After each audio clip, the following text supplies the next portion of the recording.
മഴതോരും മുൻപ് എന്ന പരമ്പരയിലെ പുതിയൊരു എപ്പിസോഡിലേക്ക് എല്ലാവർക്കും സ്വാഗതം. കിടപ്പിലായ എൽസമ്മയെ കാണാൻ വേണ്ടി സ്റ്റാൻലിയും അലീനയും കൂടെ ബബിതയും അഞ്ചലിലേക്ക് പോവുകയാണ്. തുടർന്നുള്ള വിശേഷങ്ങളാണ് ഇന്നത്തെ എപ്പിസോഡിൽ പറയാൻ പോകുന്നത്. കാർ ഒരു ഗേറ്റിന് മുമ്പിലെത്തി നിന്നു. പപ്പ ഇറങ്ങണ്ട, ഞാൻ തുറന്നോളാം ഗേറ്റ്. അലീന തന്നെ ഇറങ്ങിച്ചെന്ന് ഗേറ്റ് തുറന്നിട്ട് തിരിച്ച് കാറിൽ വന്ന് കയറി. കാർ ഓടിച്ച് വീടിൻ്റെ പോർച്ചിന് സമീപം കൊണ്ടുപോയി നിർത്തി. കാർ പോർച്ചിൽ ഒരു ബൈക്കും 2 സൈക്കിളും ഇരിപ്പുണ്ടായിരുന്നു. സ്റ്റാൻലിയുടെ മക്കളായ ടാനിയയും ടെൽസയും ടോജോയും സിറ്റൗട്ടിലിറങ്ങി നോക്കി നിൽക്കുന്നത് അയാൾ കണ്ടു. ചെറിയൊരു ജിജ്ഞാസയല്ലാതെ ആരുടെയും മുഖത്ത് പ്രത്യേകിച്ച് ഭാവഭേദങ്ങളൊന്നുമില്ല.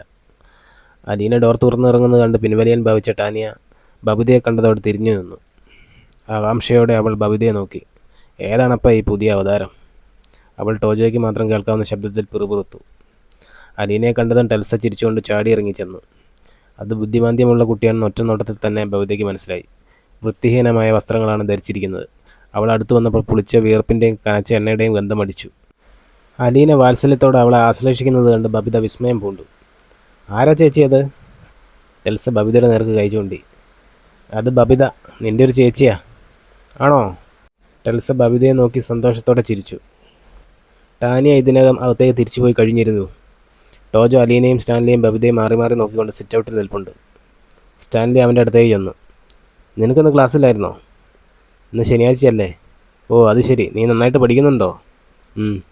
ഇനി ചോദിക്കാനും പറയാനും ഒന്നുമില്ല, അപ്പനും മകനും ഇടയിൽ. അലീന ടെൽസയും കൂട്ടി സിറ്റൗട്ടിലേക്ക് കയറി. ഇങ്ങോട്ട് കയറി വാടി, അവൾ തിരിഞ്ഞ് ബബിതയെ വിളിച്ചു. ബബിത സിറ്റൗട്ടിലേക്ക് കയറി ചെന്നു. അലീന ടോജോയോട് കുശലം ചോദിച്ചു. അവൾ അകത്തേക്ക് നീങ്ങിയപ്പോൾ ബബിതയും പുറകെ ചെല്ലാൻ ഭാവിച്ചു. വേണ്ട മോളെ, നീ അവിടെ അങ്ങനെ ഇരുന്നോ. എനിക്ക് കാണണ്ടേ എൽസമ്മാൻ്റിയെ? നീ കാണാതിരിക്കുന്നതാണ് നല്ലത്. പക്ഷെ ബബിത സമ്മതിച്ചില്ല. അവളും കൂടെ ചെന്നു. ടാനി ഒരു ഫയൽ നെഞ്ചോടടുക്കി പിടിച്ചു ലിവിങ് റൂമിലേക്ക് വരുന്നുണ്ടായിരുന്നു. നീ എവിടെ പോകുന്നു? സ്റ്റാൻലി തിരക്കി. എനിക്കിന്ന് ക്ലാസ് ഉണ്ട്, അത്രയും പറഞ്ഞ് അവൾ പുറത്തേക്ക് ഇറങ്ങിപ്പോയി. അലീനയുടെ പിന്നാലെ സ്റ്റാൻലിയും ബബിതയും ഒരു വാതിലിൽ നിന്ന് നേർക്ക് നീങ്ങി. വാതിൽ ചാരിയിട്ടിരിക്കുകയാണ്. അലീന അത് മെല്ലെ തള്ളി തുറന്നു. മനം പെരട്ടലുണ്ടാക്കുന്ന ഒരു ദുർഗന്ധം പുറത്തേക്ക് വമിച്ചു. വെന്റിലേഷനിലൂടെ കടന്നു വരുന്ന പകൽ വെളിച്ചം മാത്രമേ ഉള്ളൂ മുറിയിൽ. സ്റ്റാൻലിയുടെ പിന്നാലെ അകത്തേക്ക് കയറിയ ബബിത ശുദ്ധവായുവിന് വേണ്ടി അങ്ങോട്ടും ഇങ്ങോട്ടും മുഖം തിരിച്ചു. അലീന ചുമരിലെ സ്വിച്ച് ബോർഡ് കണ്ടുപിടിച്ച് ലൈറ്റിട്ടു. കട്ടിലിൽ വസ്ത്രങ്ങൾക്കിടയിൽ കുഴിഞ്ഞു കിടക്കുന്ന ഒരു മനുഷ്യരൂപം. സ്റ്റാൻലി ഞെട്ടിപ്പോയി. കുഴിയിലാണ്ട് കണ്ണുകളും ഉന്തിയ കവിളിലുകളും ഒട്ടിയ കവിളുകളും മരണത്തിൻ്റെ വിളർച്ചയുമായ ഒരു മുഖം. വായു ഒരു വശത്തേക്ക് കൂടിയിരിക്കുന്നു. കടവായിലൂടെ ഉമിനീരൊലിക്കുന്നുണ്ട്. ദ്രവരൂപത്തിലുള്ള ഭക്ഷണം കൊടുക്കാനായി മൂക്കിലൂടെ ട്യൂബിട്ടിരിക്കുന്നു. മറുവശത്തേക്ക് അല്പം ചെരിഞ്ഞു കിടക്കുന്ന ശരീരം ഒരു പഴയ സാരി കൊണ്ട് പുതപ്പിച്ചിരിക്കുന്നു. കഴുത്ത് പിരിഞ്ഞ മട്ടിൽ തലചരിച്ച് മുറിയിലുള്ളവരെ കാണാൻ ശ്രമിക്കുന്നുണ്ട്. തെരുവോരത്ത് മാലിന്യങ്ങൾ തളം കെട്ടിയ ഓടയ്ക്ക് സമീപം മെലിഞ്ഞ് എല്ലരിച്ച് ചവാറായി കിടക്കുന്ന ഒരു മൃഗം ചുറ്റും കൂടിയവരെ നോക്കുന്നത് പോലെ. കട്ടലിന് കീഴിൽ മലിനജലം തളം കെട്ടി നിൽക്കുന്നു. മുറിയിലെമ്പാടെ ഈച്ചയാർക്കുന്നുണ്ട്. ആഴ്ചകൾക്ക് മുൻപ് ഹോസ്പിറ്റലിൽ താൻ കണ്ട രൂപമേ അല്ലെന്ന് സ്റ്റാൻലി ഉൾക്കടലത്തോടെ ഓർത്തു. ദുർഗന്ധപൂരിതമായ ആ അന്തരീക്ഷത്തിൽ നിന്ന് ബബിത ആദ്യം തന്നെ പിൻവലിഞ്ഞു. സ്റ്റാൻലിയും മുറി വിട്ടിറങ്ങി. അലീന ചെല്ലുമ്പോൾ രണ്ടുപേരും സിറ്റൗട്ടിൽ മൂകമായി നിൽക്കുകയാണ്. പപ്പ വല്ലാതെ അസ്വസ്ഥനായിരിക്കുന്നുവെന്ന് അലീനയ്ക്ക് മനസ്സിലായി. ആരോടൊക്കെയോ കടുത്ത വെറുപ്പും അമർഷവും ഇരുമ്പുന്ന മുഖം. അലീന അരികെ ചെന്ന് സൗമ്യമായി അയാളുടെ കരം ഗ്രഹിച്ചു. സാരമില്ല പപ്പ, പപ്പ സമാധാനമായിട്ട് പോയിക്കോ, ഞാൻ നോക്കിക്കോളാം. സ്റ്റാൻലി മകളുടെ മുഖത്തേക്ക് നോക്കി ഇടത് കൈകൊണ്ട് അവളെ ആശ്ലേഷിച്ചു. നിനക്ക് മാത്രമേ പറ്റൂ. അയാളുടെ സ്വരമിടറി. പെട്ടെന്ന് മോൻ തിരിച്ച് അയാൾ മുറ്റത്തേക്ക് ഇറങ്ങിപ്പോയി. ബബിതയ്ക്ക് അലീനയെ അഞ്ജലിയിൽ വിട്ടിട്ട് കുളുത്തുപുഴയ്ക്ക് മടങ്ങാൻ മടിയുണ്ടായിരുന്നു.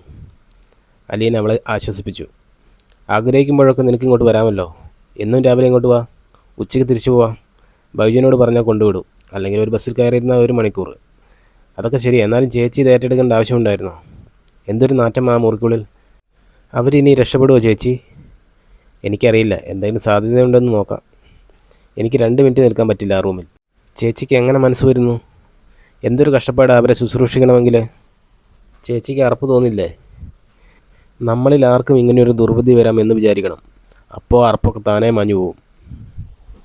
അലീന അതും പറഞ്ഞ് സ്റ്റാൻലിയുടെ അടുത്തേക്ക് ചെന്നു. പപ്പ എൻ്റെ കാര്യം ഓർത്ത് ഒരു വിഷമവും വിചാരിക്കേണ്ട. ഈ ജോലി എനിക്ക് നന്നായിട്ട് അറിയാം. തുടർന്ന് സ്റ്റാൻലി പേഴ്സിൽ നിന്ന് കുറച്ച് പണമെടുത്ത് അലീനയുടെ ഹാൻഡ് ബാഗിൽ വെച്ച് കൊടുത്തു. പിന്നീട് ബബിതയും കൂട്ടി കാറിൽ കയറി അലീനയോട് യാത്ര പറഞ്ഞ് കുളത്തുപുഴയ്ക്ക് യാത്രയായി. അതിനുശേഷം അലീന ടോജയെ വിളിച്ച് എൽസമ്മ കിടക്കുന്ന റൂമിലേക്ക് പോയി. എൽസമ്മ കിടക്കുന്ന മുറിയിൽ നിൽക്കാൻ അവന് മടിയുണ്ടായിരുന്നു. മമ്മിയെ ചികിത്സിച്ച ഡോക്ടറുടെ കാർഡും മരുന്നിൻ്റെ കുപ്പികളും മരുന്നുമുണ്ടെങ്കിൽ അതും ഒന്ന് കാണിച്ചു തരണം, അലീന ടോജോയോട് ആവശ്യപ്പെട്ടു. മരുന്ന് ഇവിടെ ഉണ്ട്, ബാക്കിയെല്ലാം റീത്താമാൻ്റിയുടെ കയ്യിലാണ്, ടോജോ പറഞ്ഞു. ഇവിടെ ഒരു സാധനമില്ലേ? കോട്ടൺ ഇല്ല, ലോഷനില്ല, ഓയിൽമെൻ്റ് ഇല്ല, ഇത്തിരി ഡെറ്റോൾ പോലുമില്ല. മമ്മിയുടെ മോമൊന്ന് തുടയ്ക്കാൻ ഇത്തിരി പഴംതുണിയെങ്കിലും ഉണ്ടോ? ടോജോ മുറി വിട്ടുപോയി. അലീന എൽസമ്മയെ തന്നെ നോക്കി നിന്നു. എൽസമ്മയെ നോക്കുന്നുണ്ടായിരുന്നു. താൻ വന്നതും മുറിയിൽ നിൽക്കുന്നതും അവർക്ക് ഇഷ്ടപ്പെട്ടില്ലെന്ന് അലീന ഊഹിച്ചു. കണ്ണിൽ എതിർപ്പാണ് കാണുന്നത്. അലീന നോക്കിയപ്പോൾ അവർ കണ്ണടച്ച് കളഞ്ഞു. ടോജോ എവിടുന്ന് ഒരു കഷ്ണം പഴംതുണി കൊണ്ടുവന്നു അലീനയ്ക്ക് കൊടുത്തു. അലീന കുനിഞ്ഞ് എൽസമ്മയുടെ മുഖം ഒപ്പി. ഇടതുവശത്തെ കടവായ്ക്കോണിലൂടെ ഒലിച്ചിറങ്ങിക്കൊണ്ടിരുന്ന ഉമിനീരും തുടച്ചു. നമുക്ക് കടയിലൊന്ന് പോകേണ്ടി വരും ടോജോ, എൻ്റെ കൂടെ വരണം, അലീന പറഞ്ഞു. പിന്നീട് ടോജോയും കൂട്ടി അലീന വീട്ടിലേക്ക് വേണ്ടുന്ന എല്ലാ സാധനങ്ങളും വാങ്ങി തിരിച്ചു വരികയാണ്. ആ സമയത്ത് എൽസമ്മയുടെ ചേച്ചി റീത്തമ്മ വാതിലിനപ്പുറം നിൽപ്പുണ്ട്. നിനക്കെന്താ ഇവിടെ കാര്യം? റീത്തമ്മ ക്രുദ്ധയായി അവളെ നോക്കി. നിങ്ങൾക്കെന്താ ഇവിടെ കാര്യം? അലീന തിരിച്ചു ചോദിച്ചു. എൻ്റെ അനുജത്തിയുടെ വീടായത്. എൻ്റെ പപ്പയാണ് നിങ്ങളുടെ അനുജത്തിയുടെ ഭർത്താവ്. എൻ്റെ പപ്പയുടേതാണ് ഈ വീട്, അലീന പറഞ്ഞു. നിൻ്റെ ഉദ്ദേശം എന്താണെന്നാണ് ചോദിച്ചത്? ഞാൻ എൽസമ്മാൻ്റിയെ നോക്കാൻ വേണ്ടി വന്നതാ. എൻ്റെ അനുജത്തിയെ നോക്കാൻ അവളുടെ മക്കളുണ്ട്, ഞാനുണ്ട്, ഞങ്ങളുടെ ആങ്ങളമാരുണ്ട്, അവരുടെ മക്കളുണ്ട്. നീ ആരാ എൽസമ്മയുടെ? നിനക്കെന്താ അവകാശം? റീത്തമ്മ അലീനയോട് തട്ടിക്കയറി. എന്നെ എൻ്റെ പപ്പയാണ് ഇങ്ങോട്ട് അയച്ചത്. നിൻ്റെ പപ്പ? ഏതോ ഒരുത്തിക്ക് പഴിച്ചു പറ്റുണ്ടായ നീയും അതിന് കാരണക്കാരനായ നിൻ്റെ പപ്പയും ഇതുവരെ എവിടെയായിരുന്നു? ഈ വഴിക്ക് കണ്ടില്ലല്ലോ. ഇതുവരെ ഞങ്ങൾ എൽസമ്മയുടെ കാര്യം നോക്കിയത്, ബാക്കി നോക്കാനും ഞങ്ങൾക്കറിയാം. ഇനി നിൻ്റെ സേവനമൊന്നും ഇവിടെ ആവശ്യമില്ല, റീത്തമ്മ പറഞ്ഞു. അത് തീരുമാനിക്കേണ്ടതേ എൻ്റെ പപ്പയാ, നിങ്ങളല്ല. നിങ്ങൾ അനുജത്തിയെ നോക്കിയ വിശേഷമൊന്നും പറയണ്ട. നാറിയിട്ട് ആ കട്ടിലിനടുത്തേക്ക് അടുക്കാൻ വയ്യ. പുഴുക്കളായിരിക്കുന്നുണ്ടല്ലോ അവരെ കിടത്തിയ പായലും പ്ലാസ്റ്റിക് ഷീറ്റിലും. താഴെ തളം കെട്ടി കിടക്കുന്നത് മൂത്രമല്ലേ? നിങ്ങളുടെ ഈ മാതിരിയുള്ള ശുശ്രൂഷയിൽ നിങ്ങളുടെ അനുജത്തി എത്ര ദിവസം കൂടി ജീവിച്ചിരിക്കും? നിങ്ങളുടെ പട്ടി ചാകം കിടന്ന് ഇതിനേക്കാൾ പരിഗണന കാണിക്കുമല്ലോ. എൻ്റെ പപ്പയുടെ കയ്യിൽ നിന്ന് എത്ര രൂപ നിങ്ങൾ വാങ്ങി? ഇവരെ ചികിത്സിക്കാൻ വേണ്ടി വാട്ടർ ബെഡ് വാങ്ങാൻ നിങ്ങൾക്ക് തോന്നിയോ? ബെഡ് സോർ വന്ന് അവരുടെ പുറം മുഴുവൻ പൊട്ടിത്തുടങ്ങിയല്ലോ. ഞാനൊരു അനാഥാലയത്തിൽ ജീവിച്ചവളാ. അവിടെ ആരുമില്ലാതെ ഉപേക്ഷിക്കപ്പെട്ട് കിടന്ന പാവങ്ങളെ ഞങ്ങൾ ഇതിനേക്കാൾ എത്രയോ നന്നായിട്ടാണ് നോക്കിക്കൊണ്ടിരുന്നത്. അലീനയുടെ ധർമ്മരോഷം മുഴുവൻ വാക്കുകളായി പുറത്തേക്ക് തിളച്ചു തൂകി.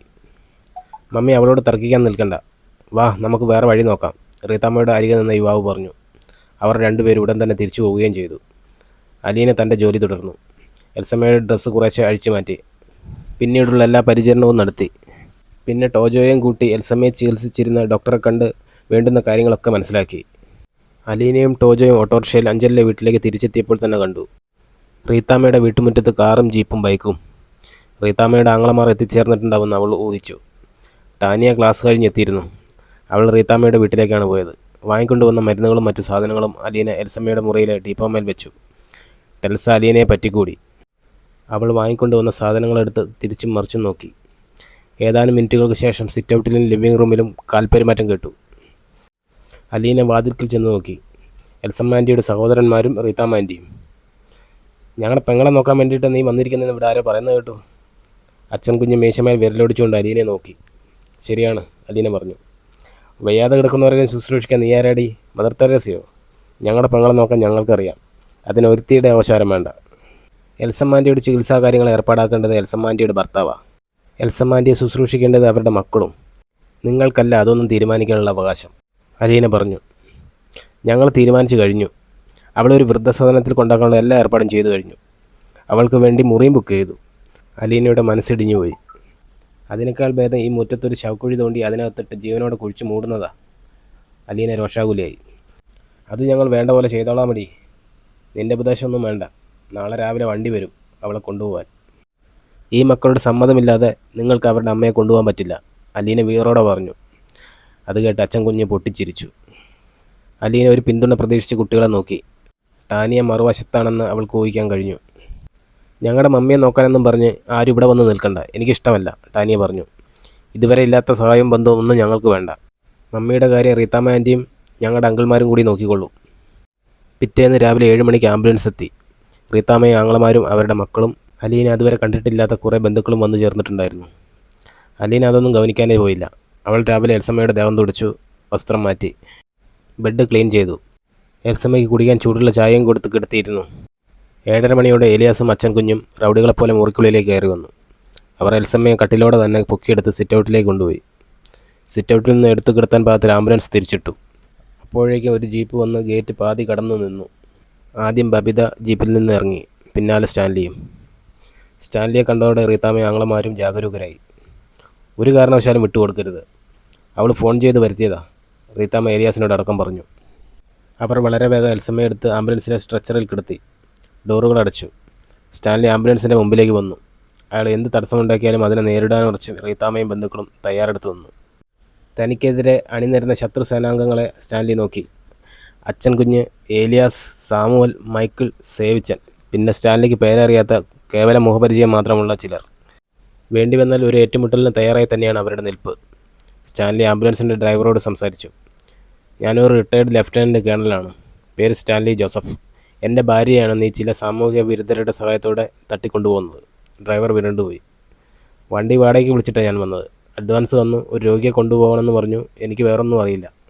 അയാൾ അങ്ങനെയൊക്കെ പറയും. താൻ കൊണ്ടുപോയിക്കോ, ഞങ്ങളേറ്റു എല്ലാ ഉത്തരവാദിത്വവും. താൻ വണ്ടി എടുക്കടോ, അച്ഛൻ കുഞ്ഞ് കടുത്ത സ്വരത്തിൽ ഡ്രൈവറോട് പറഞ്ഞു. സ്റ്റാൻലി വാനിൻ്റെ മുന്നിൽ നിന്നും മാറി. ഇതിൻ്റെ ഭവിഷ്യത്ത് അനുഭവിക്കാൻ തയ്യാറാണെങ്കിൽ കൊണ്ടുപോയിക്കോ. ഞാൻ പോലീസിൽ കംപ്ലയിൻറ്റ് കൊടുത്തിട്ടുണ്ട്, അവരിപ്പോഴെത്തും. ഡ്രൈവർ പരിഭ്രാന്തനായി. അയാൾ വാനിൽ നിന്ന് താഴെ ഇറങ്ങി. താനെന്താടോ ഇറങ്ങിയത്? വണ്ടി എടുക്കടോ, ഏലിയാസ് ആക്രോശിച്ചു. ആദ്യം നിങ്ങൾ തമ്മിൽ ഒരു തീരുമാനത്തിലെത്ത്, അത് കഴിഞ്ഞിട്ടേ വണ്ടി വിടുന്നുള്ളൂ.